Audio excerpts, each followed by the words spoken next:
It was not a loud alarm. It was a single line of text on my console blinking in the low amber light of the conclave observation deck. 3 words from the relay station near the Aldebaran belt. Contact lost Meridian convoy. I read it twice. Then I set the cup down very carefully because my hand had started to shake. My name is Kale Maroro. I had spent 11 years as a human diplomatic attaché aboard the Galactic Conclave Station, a place the size of a small moon that floated at the center of known space like a jewel in a spider's web. Every registered species sent representatives here. There were beings with 4 arms and beings with none. Beings that communicated through color shifts in their skin, and beings so old that their original home worlds no longer existed. I had learned to eat food I could not name. To bow in 17 different ways, depending on who was in the room, and to speak 6 galactic trade languages without making the embarrassing mouth sounds that got humans laughed at in their first decade of membership, 11 years, and I had grown used to being small here. Humanity was 80 years into its membership with the Conclave. That was not very long. Thei had been members for 6,000 years. The Vorkai Dominion, an insectoid empire of cold intelligence and colder intentions, had been here for 3,000.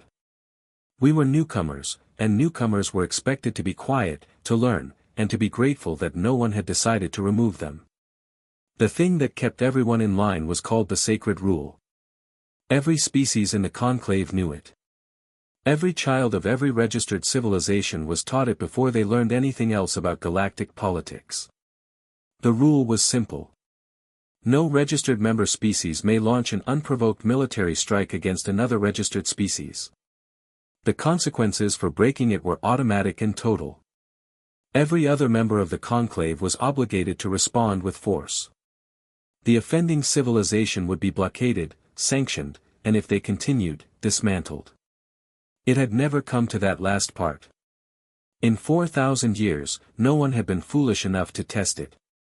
The rule was the reason the galaxy had peace. Not kindness, not shared values, not mutual respect, just one line of law and the certainty of consequences. I had always found some comfort in it.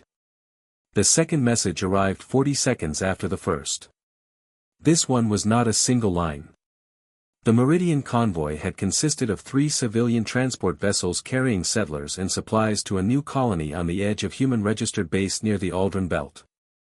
41,217 people, families, engineers, farmers, a full medical team, and a school cohort of 300 children who had been promised a better life on a new world. The message told me that all 3 ships had been destroyed, not disabled, not boarded, destroyed. The Vorkai Dominion had been pushing into human war space for nearly 2 years by that point, making claims that certain resource-rich systems had been incorrectly registered to humanity in the original surveys. Their argument was technical, layered in procedural language and backed by nothing. I had raised it formally in the conclave chamber 8 times. Each time I was heard politely and then advised that border disputes required a joint survey commission which would take between 15 and 30 years to convene and complete. I had been told to be patient. I had been told that these things moved slowly. I had been told twice by senior advisors that humanity needed to understand the difference between a genuine threat and a negotiating position. I had filed 22 formal objections. I had spoken to every ambassador willing to give me 20 minutes. I had written a detailed report on Vorai territorial expansion patterns and submitted it to the Conclave Security Committee where it sat unread. I had done everything correctly and 41,000 people were gone. I left the observation deck and walked to the main diplomatic hall. It was the middle of the Conclave's rest cycle, so the corridors were mostly empty, lit in the soft blue that the station used at night. My footsteps were very loud. I remember thinking that was strange. Everything felt very clear and very quiet in a way that I had only experienced once before when I was 17.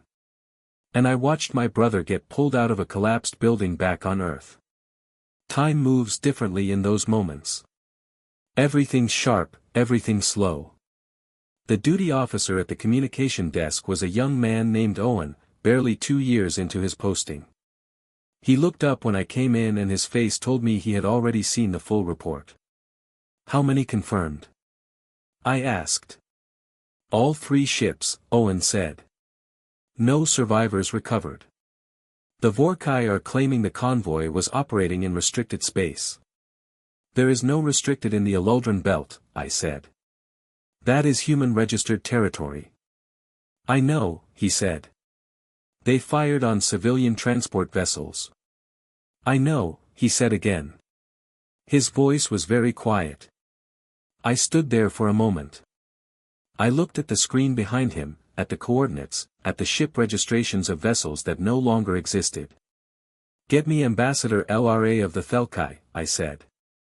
Tonight, I do not care what cycle it is for her. Owen nodded and turned to his console. I sat down in one of the waiting chairs because my legs had decided they were done holding me up for a moment. I pressed my palms flat on my knees and looked at the floor. The station hummed around me, enormous and indifferent, carrying the representatives of 200 civilizations through the dark between the stars. I had been small here for 11 years. I had been polite. I had been patient. I had filed my reports and made my arguments and trusted that the structure around me would function the way it was supposed to function. Ambassador LRA agreed to see me in 1 hour. When I entered her chamber, she was already seated, and her expression told me she had read the report, too. The Thelkai were tall and pale, with large, dark eyes that reflected light in layers like deep water. LRA had been a diplomat for longer than humanity had known space travel. She was not unkind. She had always been one of the few senior ambassadors who treated me as something more than a curiosity. Kale, she said, and her voice carried something I had not expected. It was not sympathy exactly. It was closer to dread. They used military vessels, I said, against civilian transports in registered human space. This is not a border dispute, Ambassador. This is a violation of the sacred rule. She was quiet for a moment. The Vorkai will argue that the territory was disputed. The argument does not matter, I said. The registration stands until a survey commission rules otherwise. They knew that. They fired anyway.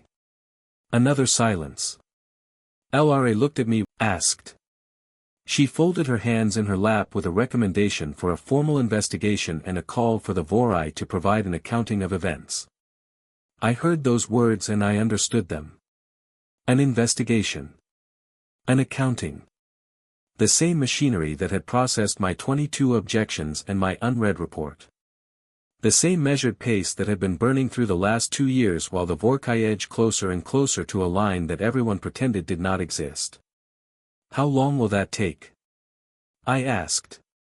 She did not answer immediately. Ambassadors Lyra, I said. 41,000 people. I know, she said. I stood up. I thanked her for her time because I had spent 11 years learning to do that no matter what. And I walked back out into the blue corridor. I stood alone for a moment in the quiet of the station's night cycle. And I thought about those 3 ships. I thought about the school cohort. I thought about the settlers who had packed everything they owned into containers and strapped their children into berths and then gone to sleep, trusting that the registered route was safe. I thought about the sacred rule and how the galaxy had kept it perfectly for 4,000 years and how a civilization 3,000 years older and vastly larger than ours had looked at that rule, looked at us and decided we did not count. Something settled in me then. It was not anger exactly. Anger is hot and loud. This was different. This was cold and very, very clear. It was the feeling of a decision being made at some level below conscious thought. The way a ship's autopilot switches over when the pilot goes down. I went back to my quarters and I sent a single encrypted message to the Earth diplomatic office marked for the attention of the director. It said, they did it. The rule is broken. We are not filing a form. Then I sat on the edge of my bunk in the dark and I waited for morning. Outside the window, the stars were very bright and very still, and the galaxy went on turning as if nothing had changed. It had not yet learned that everything had. 2 weeks after I sent that message, I was recalled to Earth. The official reason given to the conclave was a routine consultation. Nobody questioned it. Humans were recalled for routine consultations all the time. We were a small unremarkable species with a single star system and a handful of colonies. And nobody tracked our comings and goings the way they tracked the movements of the cruisers or Vori fleet rotations. That was the first thing. Director Clara Era Osman said to me when I stepped into the briefing room beneath the New Geneva governmental complex. They stopped watching us. She said that was their first mistake. Clara was 61 years old, short with gray hair cut close to her head and eyes that made you feel she had already thought of everything you were about to say and had moved on. She had run Earth's Diplomatic Intelligence Division for 16 years. I had reported to her for most of my career, but had only met her in person 3 times. She poured 2 cups of coffee from the machine on the side table, handed one to me without asking, and sat down. The Conclave Security Committee, I said, what is their position? An investigation has been opened, she said. Estimated timeline to preliminary findings, 18 months. I looked at my coffee and the Vorkai. They have issued a formal statement describing the Meridian convoy as an unlicensed intrusion into a disputed zone. They have also filed a counter-grievance claiming that human survey equipment was damaging their claimed territory. She paused. The counter-grievance was filed 48 hours after the convoy was destroyed. The audacity of it was almost impressive. They are going to bury it in procedure. I said they are going to try, Clara said. And under normal circumstances they might have succeeded. The conclave moves slowly. Small species get ignored. We have known that since we arrived. She set down her cup and looked at me steadily. But they made a mistake, Kale. A significant one. They assumed we would respond the way every other small species responds when a larger power does something like this, which is by grieving quietly and accepting reality. She stood up and walked to the door. Come with me. We went deeper into the complex, down 3 levels in a lift that required her handprint at every floor. The air changed as we descended, becoming cooler and drier. The walls changed from standard government composite to something older and heavier. When the lift doors opened, we stepped into a corridor lit in white, and at the end of it was a door that required both her handprint and a spoken code.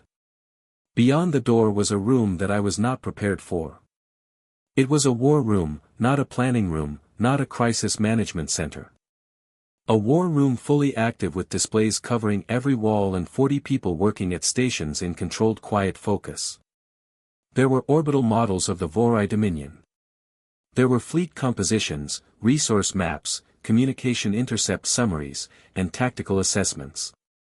There were names and faces I recognized from Earth's Defense Council alongside names I did not know from branches of the military I had not known were this large. I stopped walking. How long has this been here? I asked. This specific room 14 years, Clara said. The program it represents considerably longer. I turned to look at her. We have been preparing for this. We have been preparing for the possibility of this. She said there is a difference. We hoped the rule would hold. But we are human. KL, we study history. We read patterns.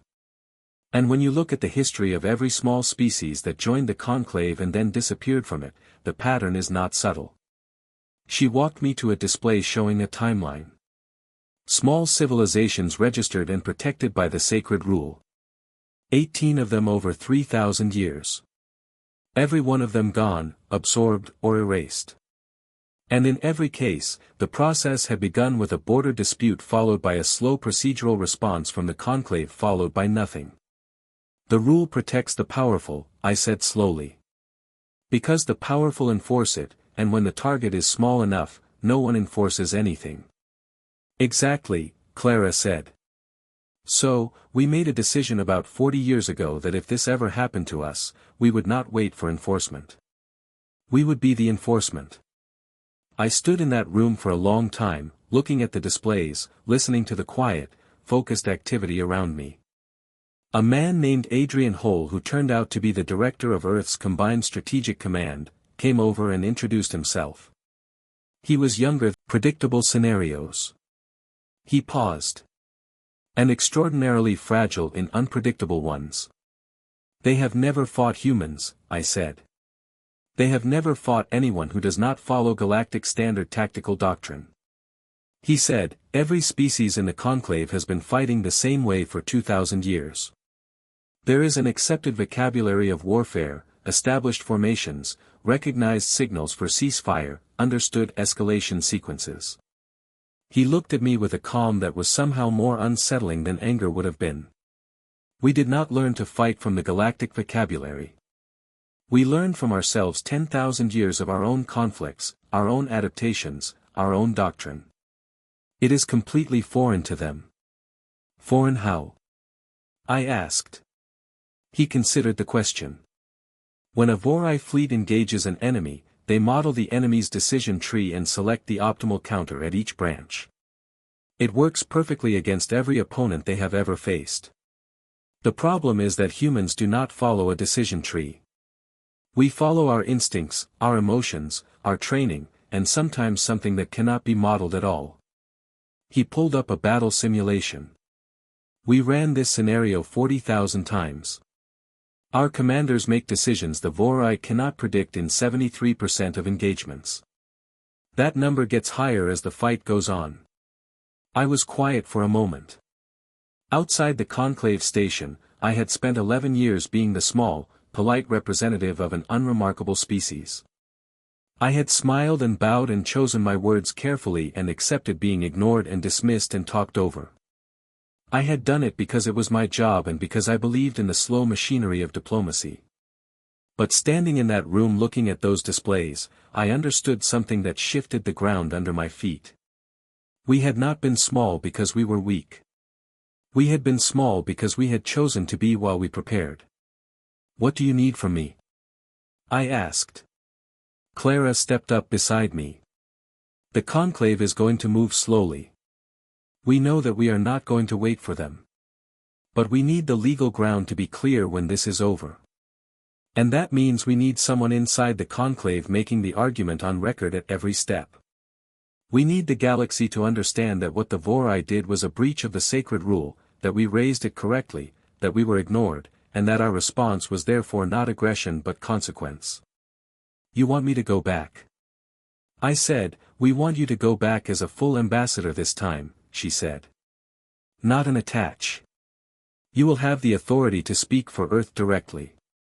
I nodded slowly.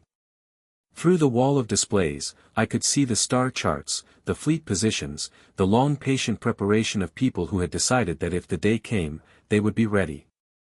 41,000 names sat in my chest like stones, and I breathed around them. When does it start? I asked.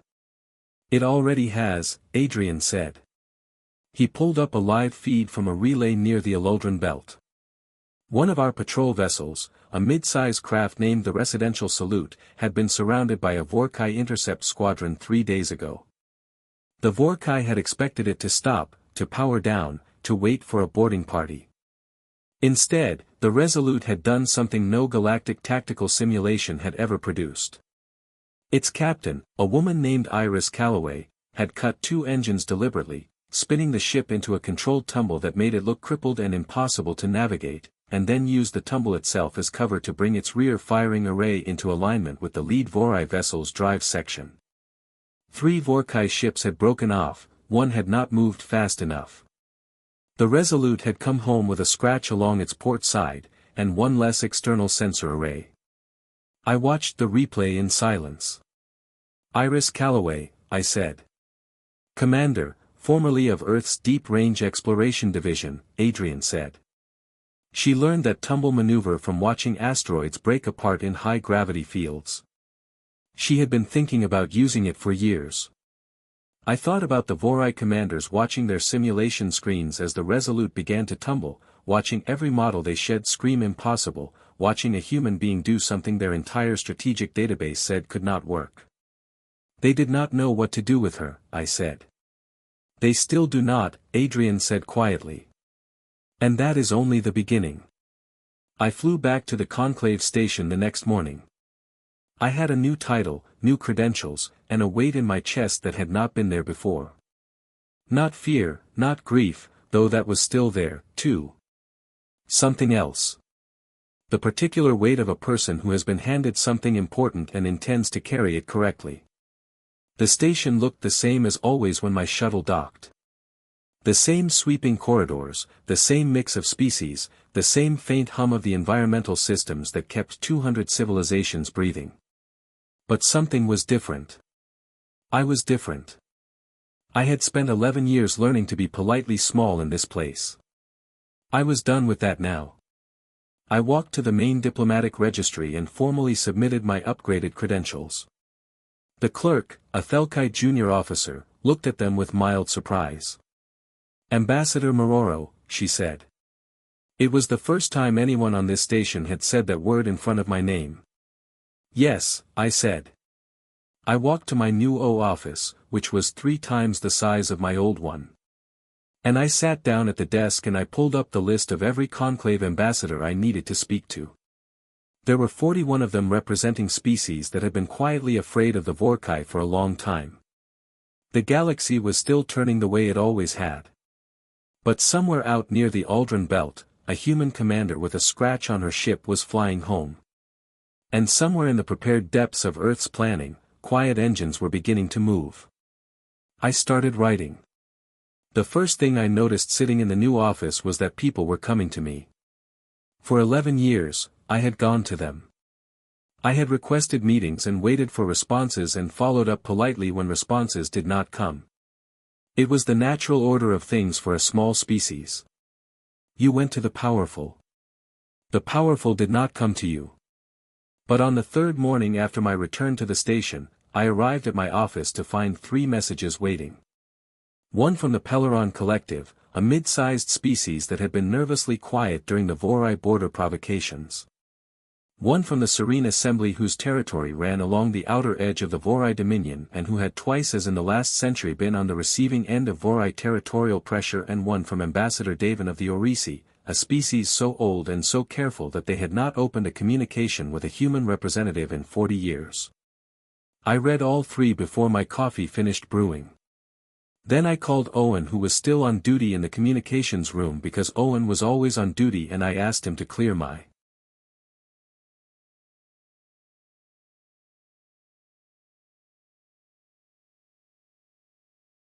schedule. For how long? He asked. Indefinitely, I said.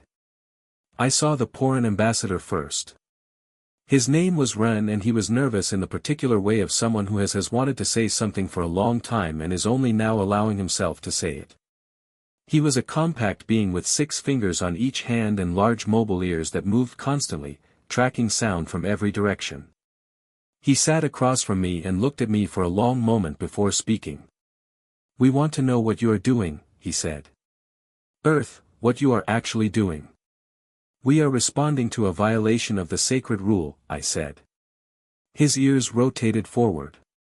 "The Vorkai have made violations before," he said. "Against us 30 years ago. We filed in the conclave. Nothing happened." "I know," I said. "So, we want to know what is different this time." I looked at him for a moment. I thought about Clara in that room and Adrian and his displays and Iris Calloway tumbling through space with nothing but instinct and 11 years of watching asteroids. "What is different," I said carefully, "is that we are not filing." Ren's ears went flat against his head and then slowly, very slowly, forward again. "The Serene," he said, "they want to speak to you too." "I know," I said. "I will see them at midday." The meeting with the Serene Assembly's representative, a tall woman named Petraven, who had been in the conclave longer than me, was more direct. She came in, sat down, folded her hands, and said, "We are going to formally invoke the sacred rule against the Vorkai Dominion. We have a record of 2 incidents in the last century. We were waiting to see if anyone else would move first." "Why?" I asked. "Because," she said, "small species do not move first. It is how we survive." I nodded. When will you file? When I leave this room, she said. If you tell me, it will not be ignored. I met her eyes. It will not be ignored, I said. She stood up, nodded once, and left. Out in the wider station, things were moving that I could not see from my office, but could feel the way you feel a change in pressure before a storm. Signals were traveling faster than I could track. In the Vorai diplomatic wing, I later learned their ambassador had not slept in 4 days. Their intelligence analysts were running models that kept producing outputs their system flagged as errors because the outputs were impossible according to every strategic framework they possessed. The impossible outputs were called Iris Calloway and a dozen others like her. I need to tell you about what was happening in the Aldrin Belt because my story was only one thread of it and the thread out there was pulling tighter. 12 days after the Meridian Kung convoy, Burkai Advanced Squadron of 9 vessels moved into the Aldrin Belt with orders to secure the region and establish a forward position in what they were formerly calling disputed space. They expected to find a human patrol presence, overwhelm it quickly, and be in control of the belt before the Conclave's investigative committee had scheduled its first meeting. What they found instead was Commander Owen Farr. Owen Farr was not a famous name. He was not as a celebrated officer. He was 43 years old from a coastal city in the north of England. And he had spent 17 years in Earth's Deep-Range Defense Division doing the kind of quiet, unglamorous work that nobody paid attention to. He commanded a small response group of 4 vessels, each one lighter and faster than any Vorkai warship in the squadron. When the Vorkai squadron entered the belt, Farr's group was already inside it, positioned not at the obvious defensive points that any standard tactical model would place them, but deep among a field of dense metallic asteroids that made sensor readings unreliable. The Vorkai squadron moved in standard formation. They swept the area with long-range sensors. They found nothing. Their models told them the zone was clear. Owen Farr had put all 4 of his ships in a slow drift that matched the rotation of the asteroid field. To the Vorkai sensors, they looked exactly like rocks. He waited until the Vorkai formation had fully committed to its entry path until the squadron was spread across a corridor with limited room to maneuver. And then all 4 human ships fired simultaneously at the sensor arrays and communication antenna of the 2 lead vessels. They did not aim at the drives, not at the weapons systems. They aimed at the eyes and the voice. The 2 lead Vorkai ships went sensor blind in the same second. The Hive consensus model that ran Vorkai tactical decisions required constant communication between vessels.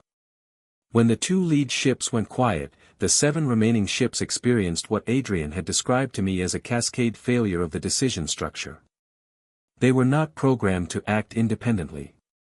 Their doctrine did not include the concept of a commander making a choice without confirmation from the chain. Farr's 4 ships were already repositioning. By the time the Vorkai squadron had re-established partial communication and attempted a response, 2 more of their vessels had their navigation systems disabled by targeted precision strikes. The remaining 5 retreated. Not one human vessel was destroyed. Not one human life was lost. I received the battle report in my office between the Powering meeting and a scheduled address to the Security Committee. I read it twice. Then I sat it down and looked out my window at the stars. The thing that stayed with me was not the result. It was the method. Every species in the conclave that had a military had it structured around the same principles. Central command, established formations, recognized signals, predictable escalation. It was a language, a shared language of conflict that had developed over millennia. Because when everyone speaks the same language, wars are manageable. Owen Farr had not spoken that language. Iris Calloway had not spoken it. They had spoken something older, something built from 10,000 years of humans fighting other humans. From every failed strategy and every desperate improvisation and every moment when a cornered person had to invent something new or stop existing. The Vorkai had no vocabulary for it. Their entire strategic database was full of entries that began with the words enemy will respond by and ended with a predictable range of options. There was no entry that said, enemy will drift silently through an asteroid field for 6 hours disguised as rocks and then destroy your communications. There was no entry for human stubbornness. No entry for the particular way humans refuse to accept that a situation is over just because the numbers say it is. No entry for the person who is losing and decides calmly to change the rules of the game entirely. I had a meeting with the security committee that afternoon and for the first time in 11 years on that station. I walked into that chamber and I was not dismissed before I had finished speaking. Ambassador Davin of the Oresi was already there, which was extraordinary. The Oresi sent observers to committee meetings, but they never sat at the table. Davin was seated at the table with 3 of his staff behind him and his ancient face showed an expression I could not fully read. I presented our case clearly and without decoration, the Meridian convoy, the coordinates, the vessel registrations, the timeline of my 22 prior objections, the Vorai's formal response, and the legal position under the sacred rule. I did not raise my voice. I did not appeal to emotion. I laid out the facts in sequence and let them sit. When I finished, the Vorkai ambassador, a being named Shirak, whose translated name roughly meant second calculation, attempted the argument that the territory was disputed. Devon interrupted him. That was also extraordinary. The territory registration stands until a commission rules otherwise, Davin said in a voice that carried the specific weight of someone who has seen empire come and go and is choosing to spend that weight now. The ambassador's legal position is correct. The room was very quiet. Petra Vizin filed the Serene Assembly's formal invocation of the sacred rule against the Vorai Dominion. Ren of the Poland Collective filed a supporting declaration.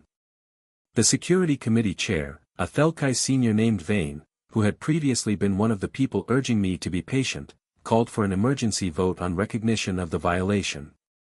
The vote passed by 14-3. After the meeting, Kyra found me in the corridor. He was tall with a smooth exoskeletal face that showed no readable expression. But his translator unit carried a tone that was flat in a way I had learned meant concern. Ambassador Mororo, he said, your government's actions in the Aldrin Belt will be considered hostile.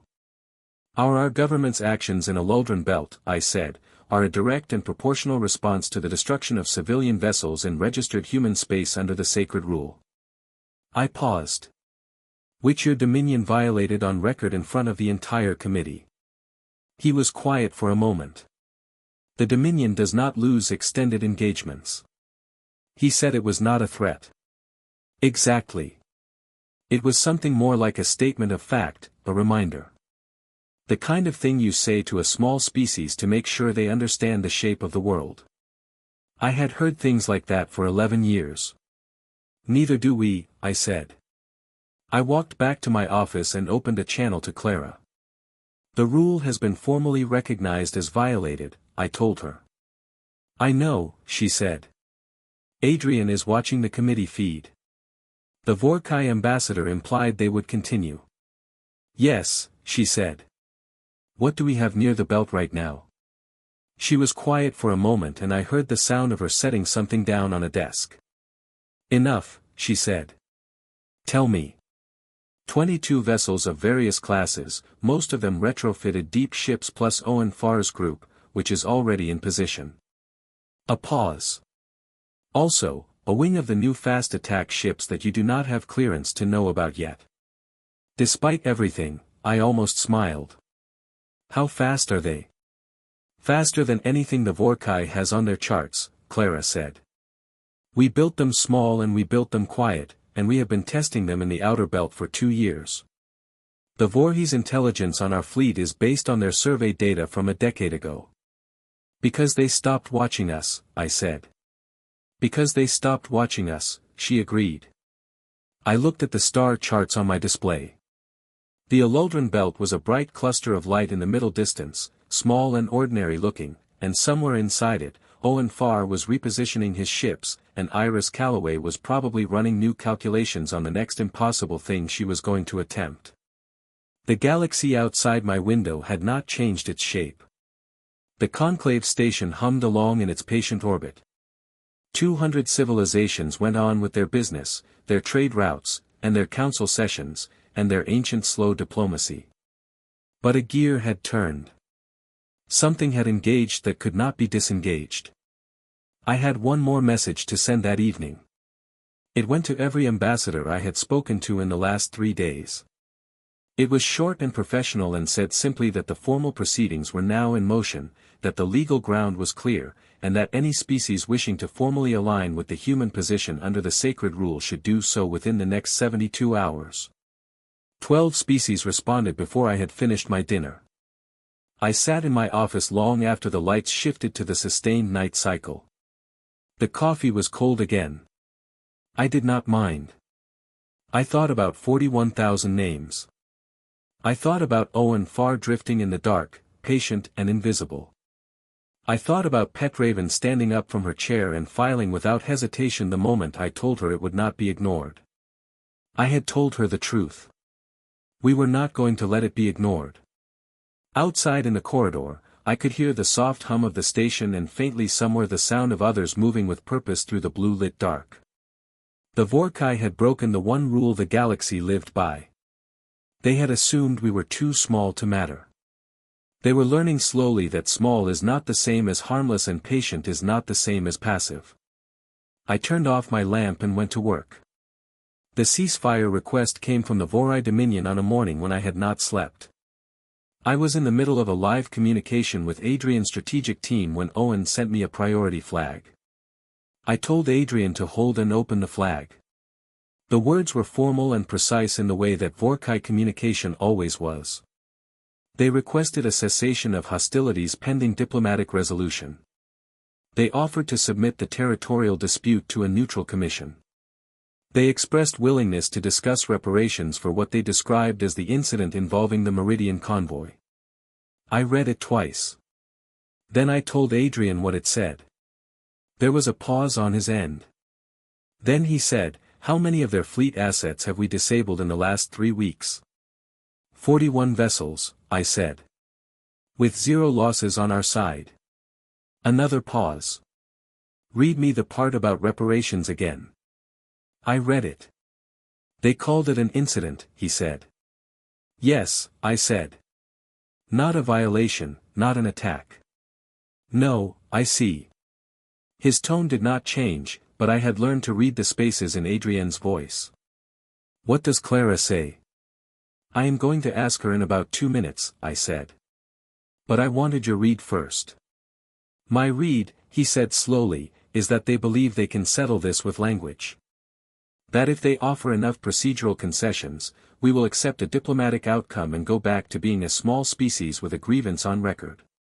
He paused again. They still do not understand what they triggered. I called Clara.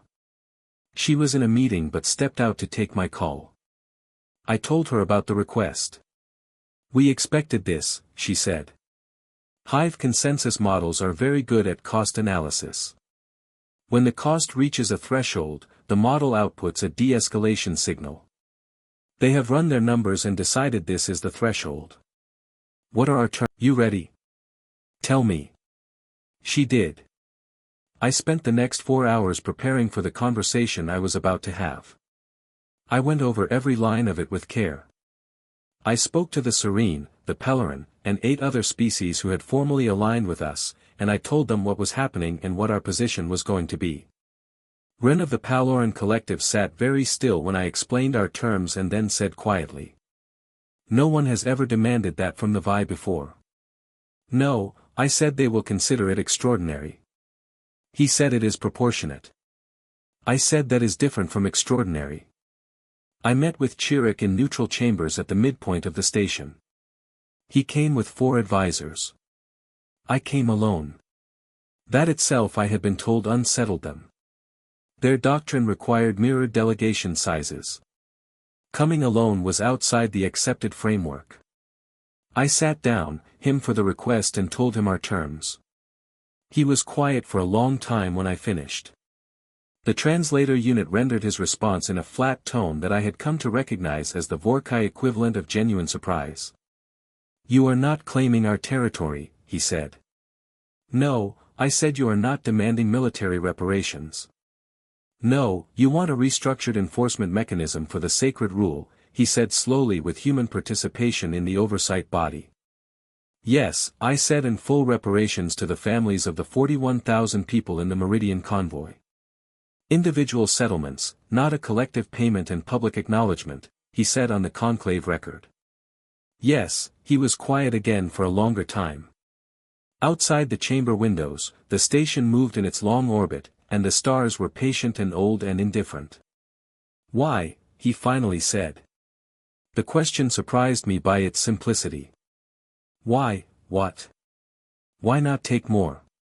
He leaned forward slightly. Your military position is strong. You have coalition support. The conclave vote is in your favor. You have leverage that no species of your size has ever possessed in a proceeding of this nature. His tone held something I had not heard from a Vorkai before. Something almost like confusion.